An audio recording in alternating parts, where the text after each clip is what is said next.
Good morning, everyone. In today's session, I'm going to talk about the physiology of calcium metabolism and bone formation. Let's start with the objectives. The first objective is to describe the distribution of calcium in the body, and then to list the physiological functions of calcium, and then briefly describe the constitution of bone or the different components of bone. Objective number 4 is to describe the phenomenon of bone remodeling and what are the cells that are involved in bone remodeling. Then list the 3 hormones that are involved in body calcium regulation. And finally, describe the mechanism of bone formation and correlated with the functions of hormones that regulate body calcium.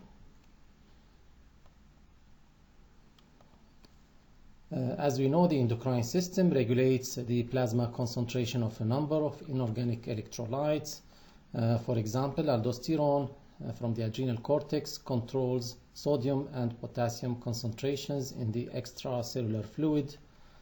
3 other hormones, these are parathyroid hormone, calcitonin, and vitamin D, control calcium and phosphate metabolism. The plasma concentration of calcium is one of the most tightly controlled variables in the body because the need for the precise regulation of plasma calcium arises from its critical influence on so many body activities.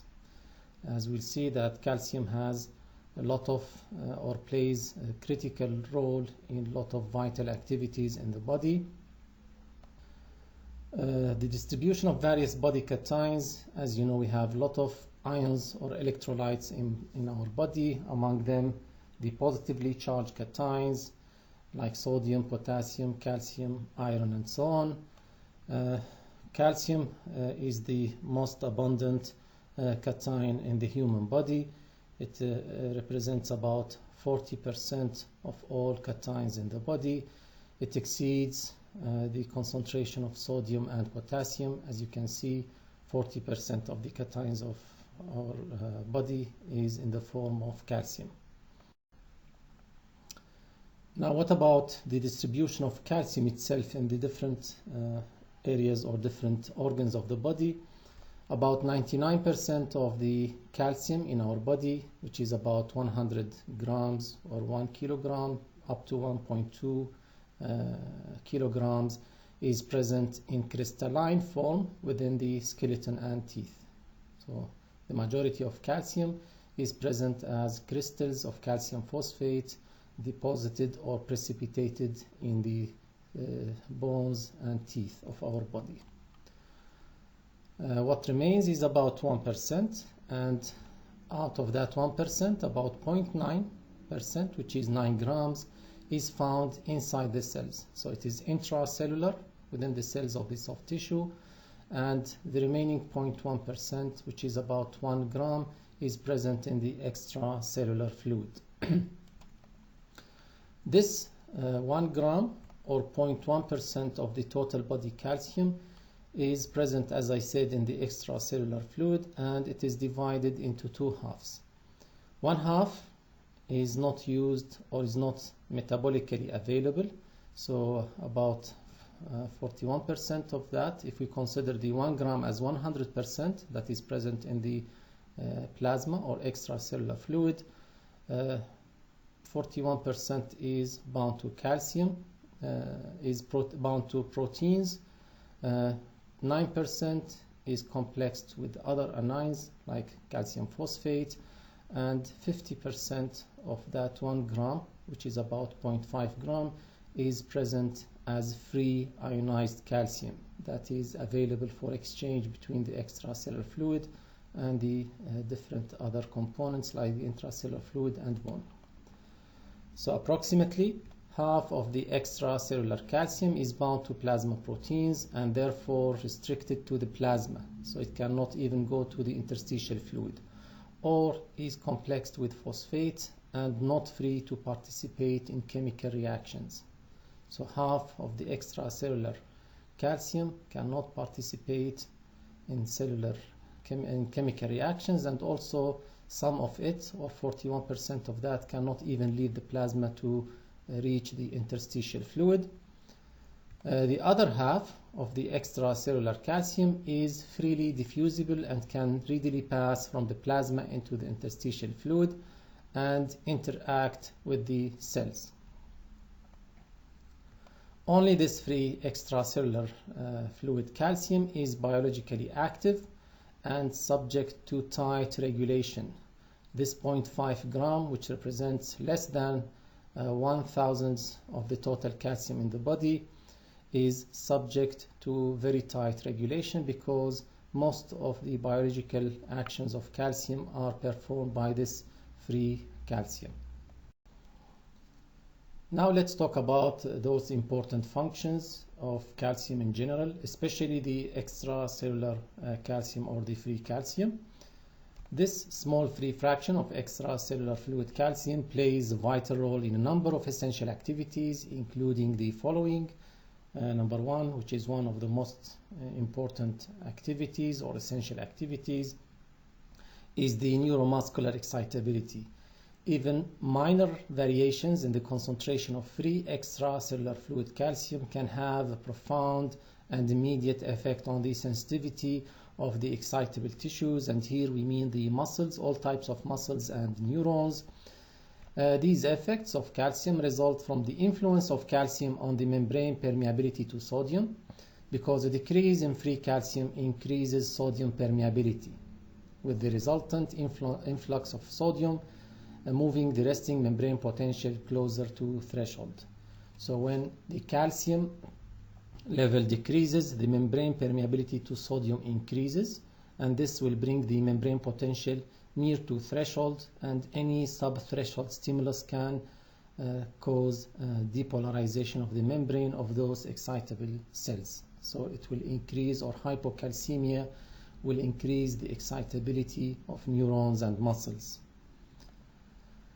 Also, calcium or extracellular fluid calcium plays a role in the excitation contraction coupling in certain cells, while intracellular calcium plays a role in other types of muscle cells. For example, in cardiac and smooth muscles, the entry of extracellular fluid calcium into the cardiac and phasic smooth muscle cells triggers the contractile mechanism. Also, the cardiac muscle cells depend on, to some extent, on intracellular calcium stores, where calcium is released from the sarcoplasmic reticulum in response to influx of extracellular calcium into the sarcoplasm. In the skeletal muscles, or in skeletal muscle fibers, calcium is also necessary for the excitation contraction coupling, but this calcium is released from the sarcoplasmic reticulum. Please pay attention that a rise in the cytosolic calcium within a muscle, whatever the type of muscle, will cause contraction, whereas an increase in the free extracellular fluid calcium will decrease the neuromuscular excitability and reduces the likelihood of contraction, as I explained here. So a decrease in the extracellular calcium will increase the excitability, while an increase in the extracellular fluid calcium will decrease the neuromuscular excitability and will reduce the likelihood of contraction, as I said. The third function of calcium is its role in stimulus secretion coupling. The entry of calcium into the secretory cells, either endocrine cells or the synaptic terminal of a neuron, which results from increased permeability to calcium in response to appropriate stimulus, will trigger the release of these secretory products, either neurotransmitters or hormones, by exocytosis. Calcium also plays an important role in the maintenance of the tight junction between epithelial cells. Calcium also is considered as the clotting factor number 4, and it plays an important role in all the three clotting pathways, the intrinsic, extrinsic, and common pathway. Almost every step in the cascade of the clotting pathways involves or has a role where calcium has a role in it. So calcium is one of the clotting factors, and it acts as cofactor for other clotting factors in all the three clotting pathways. Intracellular calcium serves as a second messenger in many cells and is involved in cell motility and ciliary action or ciliary motility. And finally, calcium is important in the calcification of bones and teeth. Calcium represents about 65% of the human bone tissue and more than 95% of the human teeth. Because of the profound effects of deviations in free extracellular fluid calcium, either hypocalcemia or hypercalcemia, on different functions, especially the neuromuscular excitability, the plasma concentration of this electrolyte is regulated with extraordinary precision. Extracellular fluid calcium, especially the free extracellular fluid calcium, is under tight control because any deviation of calcium out or away from the normal range, either hypocalcemia or hypercalcemia, will affect all the vital functions, especially the neuromuscular excitability, and hypocalcemia is more life-threatening compared to the hypercalcemia. Now, what are the effects of hypocalcemia versus hypercalcemia on different body functions? A fall in free calcium results in overexcitability of nerves and muscles. On the other hand, a rise in free calcium or hypercalcemia depresses neuromuscular excitability. As I said, variations or changes in the free calcium level or extracellular fluid calcium affects the membrane permeability to sodium. So it will bring the membrane potential nearer or farther from the threshold. In the presence of hypocalcemia, where the extracellular fluid free calcium is low, excitable tissues like muscles and nerves may be brought to threshold by normally ineffective physiologic stimuli. So skeletal muscles, they will fire action potential and contract, and even they go into spasm spontaneously in the absence of a normal threshold stimulus. As I said, sub-threshold stimuli can bring those muscles to contraction, and if the condition or the hypocalcemia is severe enough, spastic contraction of the respiratory muscles result in death by asphyxiation. As I said, hypocalcemia is more life-threatening compared to hypercalcemia due to the possible spasm of the respiratory muscles and subsequent death. Hypercalcemia, which is defined as an elevated blood calcium above the normal range, is also life-threatening because it causes cardiac arrhythmias and generalized depression of the neuromuscular excitability. But since hypercalcemia is rare compared to hypocalcemia, hypocalcemia is more dangerous and life-threatening.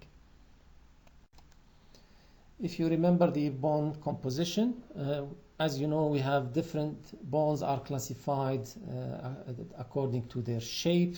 For example, long bones, flat bones, and so on, and also according to their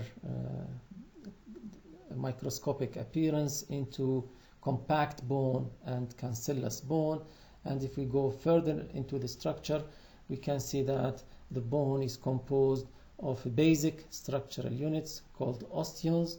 Osteons are formed of a central artery that lies in a central canal, and around this central artery the different components of the bone, the organic, inorganic components, are arranged into lamella, and the lamella are separated by one type of the bone cells called the osteocytes that are themselves surrounded or imprisoned in mineralized bone matrix. So as you can see here, we have the central artery surrounded by the lamellae of the basic structural unit, which is called the osteon. The skeleton or the human skeleton serves as a storage depot or site for calcium, as 99% of the body's calcium is present in bone, as I previously said. Bone is a living tissue, and also we can say bone is a plastic tissue because it can undergo remodeling, as I will explain later on. And this living tissue is composed of organic materials that represent 25% of its mass. This organic material, or 5% out of the 25%, represent or is formed by bone cells. These are osteoblasts, osteocytes, and osteoclasts. Then we have the extracellular, and in some textbook they also call the intercellular organic matrix, or even it is called osteoid. It represents 20% out of the 25%. It is composed of extracellular molecules in the form of collagen, proteins, polypeptides, proteoglycans, and lipids. Inorganic materials represent or form 65% of the bone mass, and these are mainly hydroxyapatite crystals, and these are precipitated calcium phosphate salts or crystals. So this is crystalline form of the calcium salt, calcium phosphate. Also we have the non-crystalline calcium phosphate, and it is called amorphous calcium phosphate. So it is calcium phosphate, but it doesn't form crystals. It is the stage before the formation of the crystals. Other inorganic materials are the trapped ions in the extracellular matrix, and these are citrate, fluoride, sodium, magnesium, and potassium. Not to forget also that bone is composed of water or contains water, and bone mass, or 10% of the bone mass, is water. It is some of this water is present in the bone crystals, and other amount of water is present in the extracellular fluid, and the remaining is present in the intracellular fluid of the three types of bone cells. These are the osteoblasts, osteocytes, and osteoclasts. It forms the fluid part of their cytoplasm. Here we can see the bone cells, or the different components of bone that are present in the lamellae surrounding the central canal that contains a central artery. As you can see, the osteoblasts line the central canal and also cover the outer surface of the bone. So these are osteoblasts. And here between the lamellae we can see the osteocytes that are trapped or embedded in the mineralized bone matrix that contains the organic material with precipitated hydroxyapatite crystals. And we can see also that the osteocytes are connected to the osteoblast through cellular processes that run through special canaliculi, and these cells establish contact with each other via gap junction. We can see here the third type of cells called the osteoclasts, and these are the bone resorbing cells. They are present on the surface of the bone. So osteoclasts are not present, or they do not line the central canal. The central canal is only lined with the osteoblasts. Between the lamellae we can see the osteocytes that have connections via gap junction with each others, and also with the inner and outer osteoblast layers that line the central canal and cover the bone surface. And this linkage via gap junction is important for the intercellular or crosstalk between the osteoblast and osteocytes. Please notice here that between the cellular processes and the mineralized bone material, the canaliculi contain extracellular fluid called the bone fluid, and it is separated from the extracellular fluid that surrounds the central artery in the central canal. And this fluid is rich in calcium, and as we'll see later, it is one of the sources of immediate calcium that can be available in cases of hypocalcemia. So the different bone cells are the osteoblasts. They are derived from special connective tissue cells that are present in the bone marrow, and they secrete the extracellular organic matrix within which the hydroxyapatite calcium phosphate crystals will precipitate. Then we have the osteocytes, are the retired osteoblasts. They are imprisoned within the bony walls. They have deposited around themselves. They secrete a hormone or paracrine hormone called sclerostin that inhibits osteoblast activity to prevent excessive bone growth. Parathyroid hormone and mechanical stress inhibit sclerostin secretion, whereas calcitonin, the other hormone that is important for or plays a role in calcium metabolism, stimulates sclerostin secretion. So parathyroid and mechanical stress, they inhibit the release of this paracrine hormone, whereas calcitonin stimulates the release of this paracrine hormone that inhibits the osteoblasts. Osteoclasts are the third type of bone cells. They are derived from macrophages, and they reabsorb bone in their vicinity or in their neighborhood. These large multinucleated cells attach to the organic matrix, as we have seen in the previous slide, and form a ruffled membrane, a folded membrane that increases their surface area that is in contact with the bone, and this will increase their efficiency in bone resorption. Osteoclasts actively secrete hydrochloric acid, and this acidity will solubilize the hydroxyapatite crystals, will dissolve the calcium phosphate crystals, and also osteoclasts release enzymes that will break down the organic matrix. First, the organic matrix will be demineralized, and then it will be broken down by digestive enzymes that are released by those cells that are derived from macrophages. After it has created a cavity, an osteoclast moves on to an adjacent site to borrow or to digest the bone or resorb bone in nearby area. Now let's talk about bone remodeling. Despite the apparent inanimate nature of bone, its constituents are continually being turned over. So bone is not a solid tissue, it is a plastic tissue, because bone deposition or bone formation and bone resorption, which is bone removal, normally go on concurrently. They occur at the same time, so that bone is constantly being remodeled. Remodeling means bone formation and bone resorption at two different sites at the same time. Throughout most of the adult life, if we exclude the development age or the growth age, and we exclude the elderly people and the postmenopausal age, throughout most of the adult life, the rates of bone formation and bone resorption are about equal, so total bone mass remains fairly constant during this period. Through remodeling, the adult human skeleton is completely rearranged in an estimated time of, or completely rearranged, an estimated every 10 years. So every 10 years, our entire skeleton is completely regenerated. Bone remodeling has two important purposes.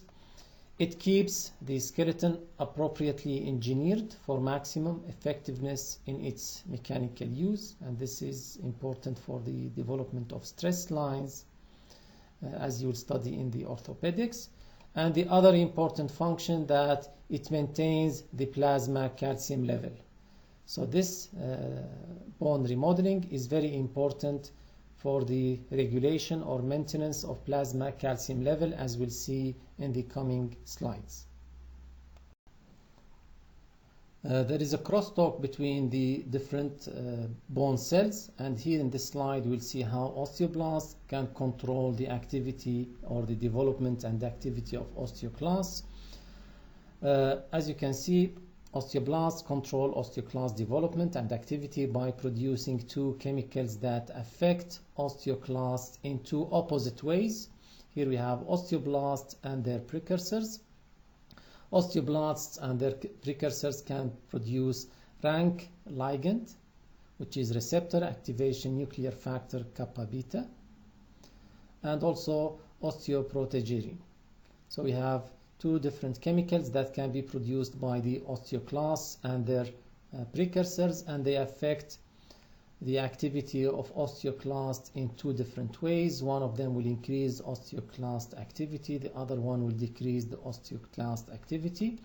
So the rank ligand, it binds, or this ligand or this protein that is released by the osteoblasts or their precursors, it will bind to a receptor protein present on the macrophages and also the surface of osteoclasts that are derived from macrophages. So it binds to rank, and rank stands for receptor activation of nuclear factor kappa beta. So RA, receptor activation, nuclear factor kappa beta.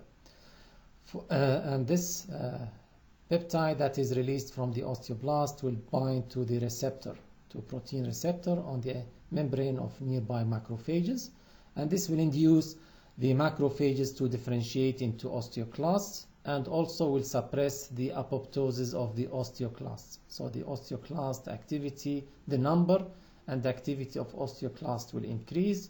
So here we have more differentiation of macrophages into osteoclasts, and also suppression of the osteoclast activity, apoptosis, and both of them will increase the activity of the osteoclasts, and this will increase bone resorption, and this will lead to a decrease in the bone mass. In the other limb of this figure, we can see that osteoprotegerine, or OPG, binds the free rancle. So whenever it is released by osteoblasts or their precursors, it will combine with the free rancle or rank ligand, the peptide that is released by osteoblast, so it becomes, or it becomes not available for the for binding with its receptor on the macrophages. So we have less free rancle, and this will block the action of rancle on its receptor. This will decrease osteoclast action, so osteoblast activity will become more than the osteoclast activity, and this will increase the bone mass. So OPG binds with rancle, or the free rancle. Rancle cannot bind to its receptor, and this will lead to a decrease in the bone resorption and increase in bone mass.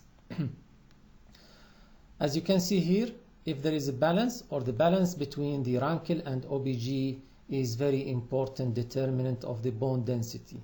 So if we have more rancle compared to OPG, we have a decrease in the bone mass.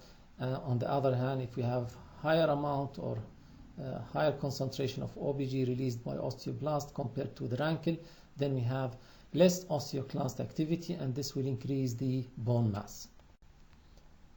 Now let's talk about the regulation of calcium metabolism, where three hormones play an important role.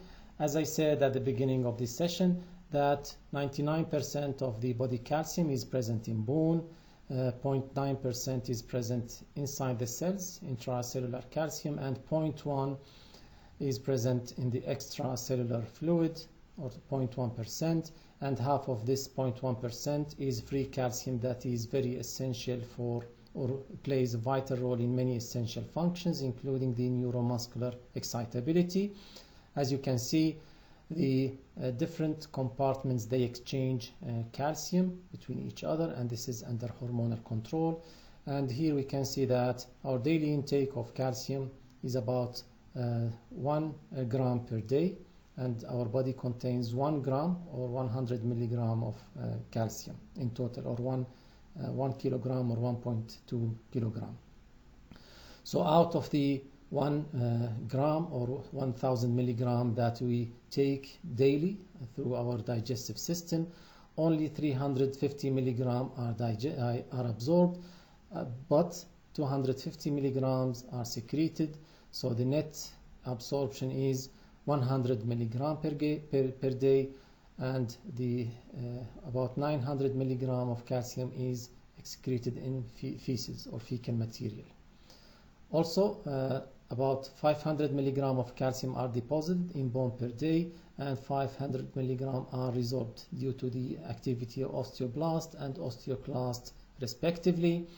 In the kidney, about 9,980 milligram are filtered, and 9,880 milligram are reabsorbed. So finally 100 milligram of calcium is is excreted from the body via urine, and this is exactly the amount of calcium that was absorbed from the digestive system, or through the net absorption from the digestive system. This is the normal calcium balance in a normal healthy subject, and it is under tight hormonal control, especially of the extracellular fluid calcium, as I said, because free extracellular fluid calcium plays an essential or vital role in many essential functions. So the regulation of calcium metabolism depends on hormonal control of exchanges between the extracellular fluid and the three other compartments, and these are bone, kidneys, and the intestine, as we have seen in the previous slide. The control of calcium metabolism has two aspects. First, the regulation of calcium homeostasis. And when we talk about calcium homeostasis, it involves the intermediate or the short-term adjustments that are required to maintain a constant free plasma calcium concentration on a minute-to-minute basis. And this is largely accomplished by rapid exchange of calcium between bone and the extracellular fluid, and to a lesser extent by modifications in the urinary excretion of calcium. So calcium homeostasis mainly depends on the fast or rapid exchange of calcium between the bone and the extracellular fluid. The other aspect of calcium metabolism regulation is the regulation of the calcium balance. It is different from homeostasis in terms of time. It involves the more slowly responding adjustments required to maintain a constant total amount of calcium in the entire body, not only the extracellular fluid. Control of calcium balance ensures that calcium intake is equivalent to calcium excretion over a long time, and this is weeks to months.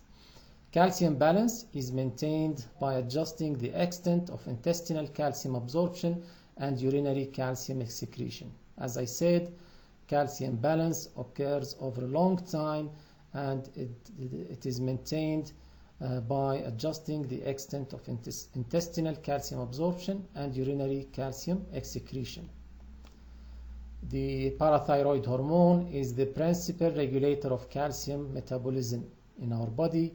It acts directly or indirectly on all the three of these effector sites, the bone, kidneys, and intestine, as we'll see in the coming slides. And parathyroid hormone is essential for life. Without parathyroid hormone, the subject or the patient will die.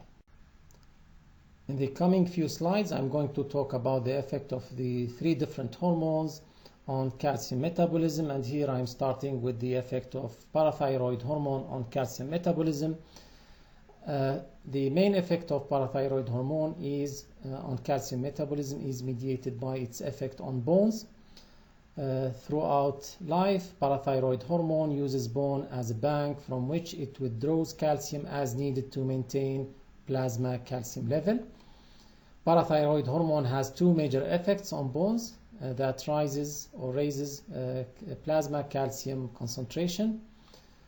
One of them is the fast exchange of calcium, where calcium is moved from the labile pool in the bone fluid into the plasma by parathyroid activated calcium pumps located in the osteocytic osteoblastic bone membrane.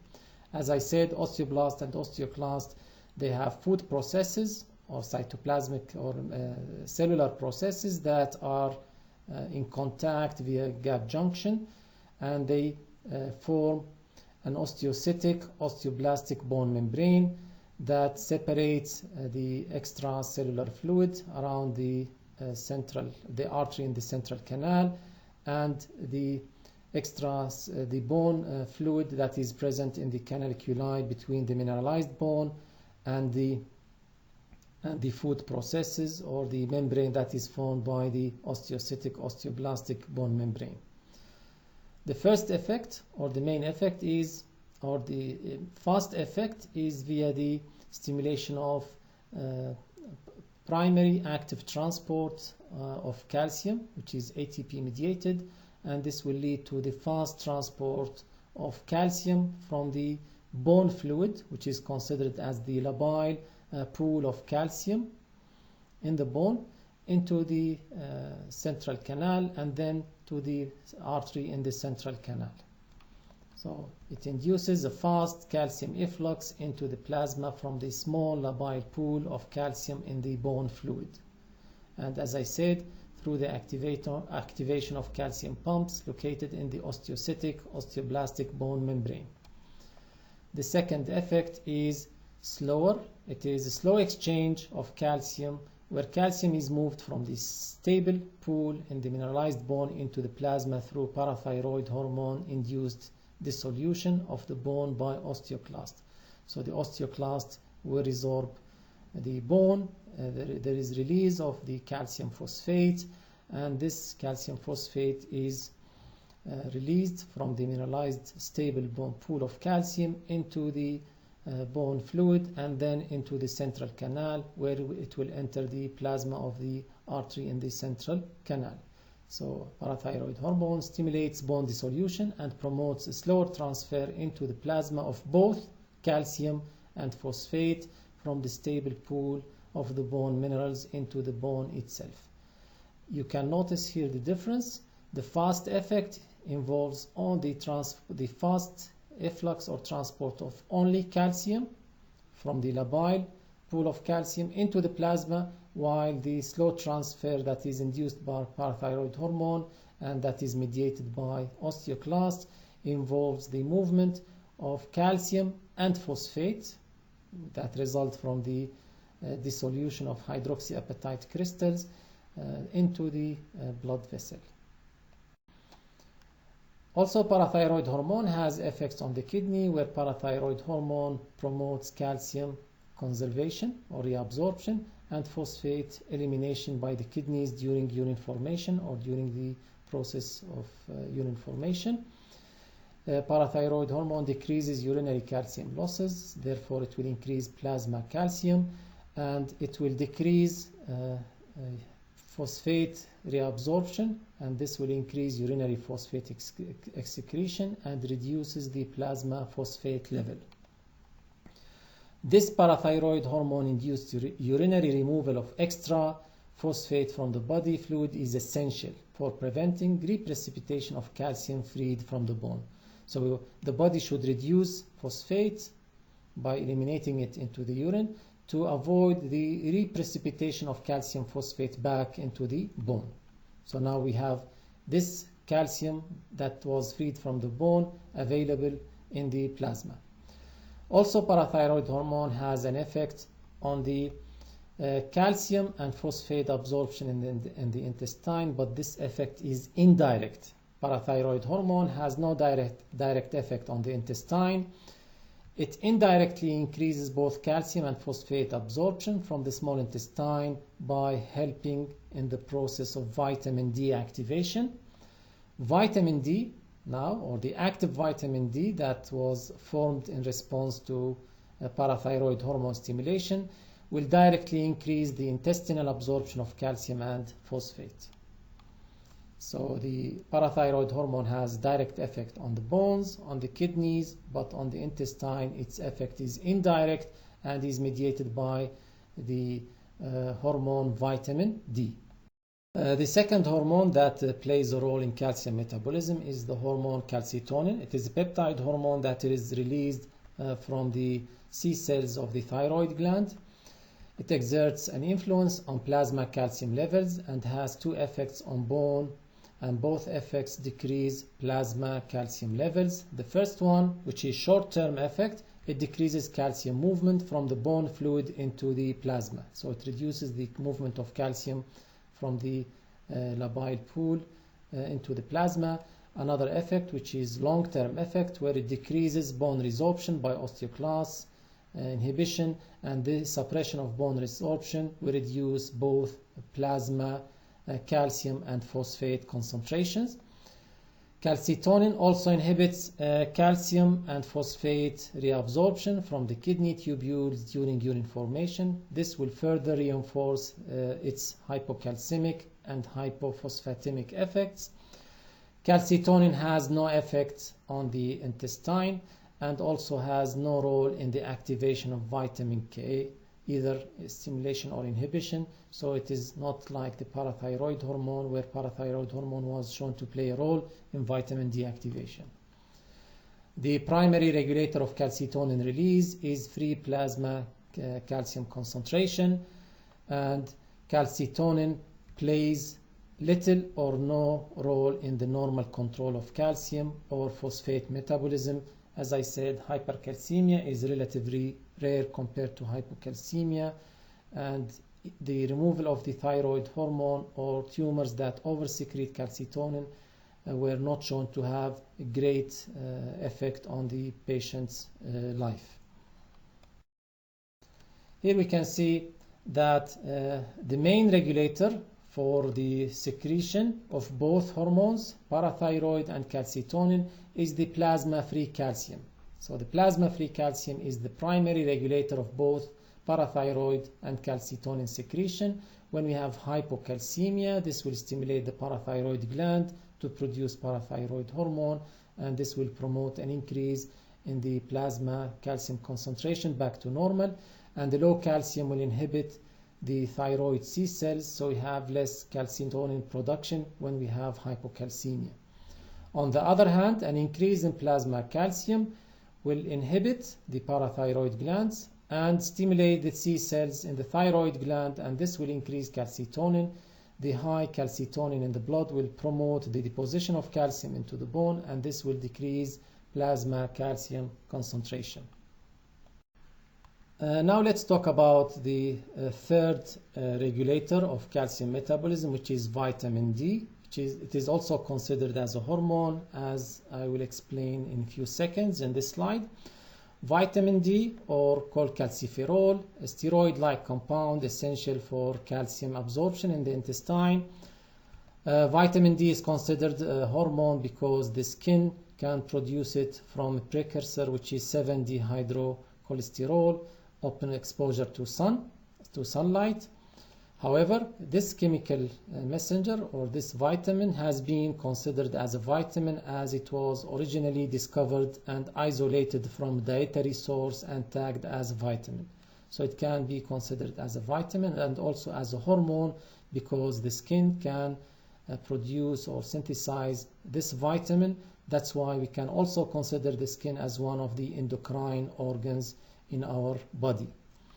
So whatever the source of this vitamin D, whether it is coming from diet or from its precursor in the skin upon exposure to sunlight, this vitamin D is a steroid hormone, so it should be carried in the blood bound to plasma protein.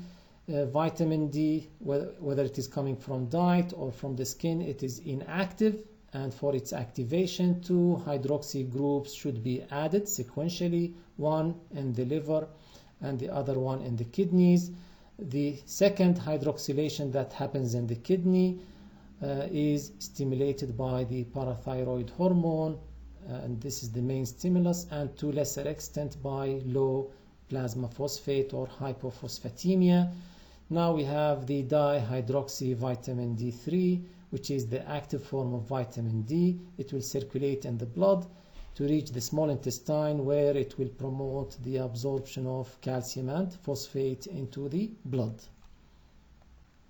So regardless of its source, vitamin D is biologically inactive when it first enters the blood from either the skin or the digestive tract. It must be activated by 2 sequential biochemical alterations that involve the addition of 2 hydroxyl groups. The first hydroxylation occurs in the liver, while the second hydroxylation occurs in the kidney, as I explained in the previous slide. The end result is production of active form of vitamin D, which is 1,25-dihydroxy vitamin D3, or also called calcitriol. Parathyroid hormone, as I said, stimulates the kidney enzymes involved in the second hydroxylation of vitamin D to produce vitamin D in response to a fall in plasma calcium, and to a lesser extent, hypophosphatemia or low plasma phosphate also enhances the activation process or stimulate those kidney enzymes that are responsible for the second hydroxylation of vitamin D3. Vitamin D in its various forms circulates in the blood, primarily bound to vitamin D binding proteins, plasma proteins, because we said that vitamin D is steroid hormone. It is water insoluble. The main function of activated vitamin D is to increase calcium absorption by the intestine. Unlike most dietary constituents, dietary calcium is not indiscriminately absorbed from the digestive system, which means that calcium is not freely absorbed from the small intestine according to its concentration gradient like sodium and potassium, but the majority of ingested calcium is typically not absorbed and lost in the feces, as I have showed you before in one of the slides that we ingest 100 milligram of calcium per day and 900 gram will be excreted in feces. So most of the calcium is lost in feces. When needed, more dietary calcium is absorbed into the plasma under the influence of vitamin D. So vitamin D will increase the absorption of calcium from the small intestine when the needs for calcium are high. Independently of its effects on calcium absorption, the active form of vitamin D also increases intestinal phosphate absorption. Furthermore, vitamin D increases the sensitivity of bone to parathyroid hormone. So the bone, in the presence of vitamin D, bones will become more responsive to the hormone, parathyroid hormone. Parathyroid hormone is principally responsible for controlling calcium homeostasis, which is short-term regulation of calcium, minute to minute, as I previously explained, because the action of vitamin D, which is steroid hormone, is too slow for its contribution or to contribute substantially to the minute-to-minute regulation of plasma calcium concentration. However, both parathyroid hormone and vitamin D are essential for the calcium balance that ensures stable body calcium in periods of weeks and months. Now let's talk briefly about the regulation of phosphate metabolism. An average young adult man, his body contains about 500 to 800 grams of phosphate. 85 to 90% of this phosphate is present in bones in the form of calcium phosphate, either the crystalline form or the amorphous calcium phosphate salt. 14% of the phosphate is present inside the cells. 2/3 of this phosphate is in the form of organic compounds, and the remaining 1/3 is inorganic phosphate, like phosphate that I have previously spoken about. 1% of the total body phosphate is present in the extracellular fluid. The intracellular phosphate is important in the high energy phosphate bonds of ATP, which is the coin of energy inside the cell. It plays also a key role or a key regulatory role in the phosphorylation of designated proteins in the second messenger pathways, and also helps in the formation of the backbone of DNA molecules. The excreted phosphate in urine is an important urinary buffer. This is also one of the functions of phosphate.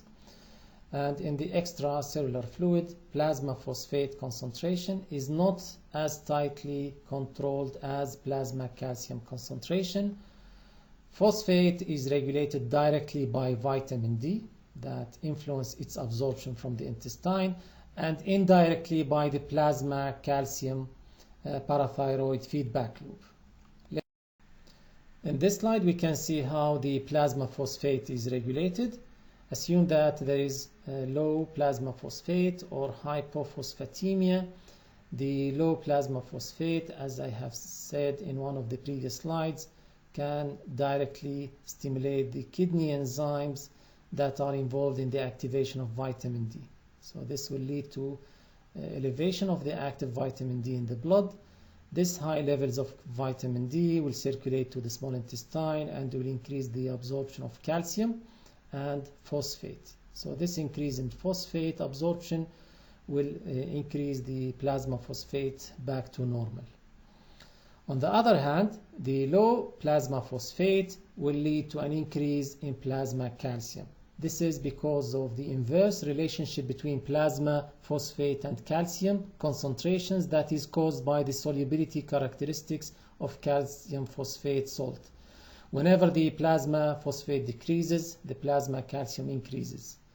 On the other hand, whenever plasma phosphate increases, the plasma levels of calcium will decrease. This is caused by the characteristic or the solubility characteristics of calcium phosphate. So in the blood, the product of the plasma concentration of phosphate by calcium is always the same. So when we multiply the plasma phosphate concentration by the plasma calcium concentration, it should be the same whether we have hypophosphatemia or hyperphosphatemia. So a decrease in plasma phosphate will increase plasma calcium and vice versa. This high plasma calcium concentration that was caused by low plasma phosphate will inhibit the parathyroid gland, and this will lead to a reduction in the level of parathyroid hormone in the blood. Low parathyroid hormone in the blood will increase phosphate reabsorption and decrease calcium reabsorption. The low calcium reabsorption will increase urinary excretion of calcium. So the increased calcium reabsorption will be counteracted by an increase in urinary excretion. So there will be no change in the plasma calcium, and the net effect is an increase in the phosphate absorption from the intestine to increase the plasma phosphate level back to normal. With this slide, I finish today's session. I wish you all the best and thank you very much for your patience.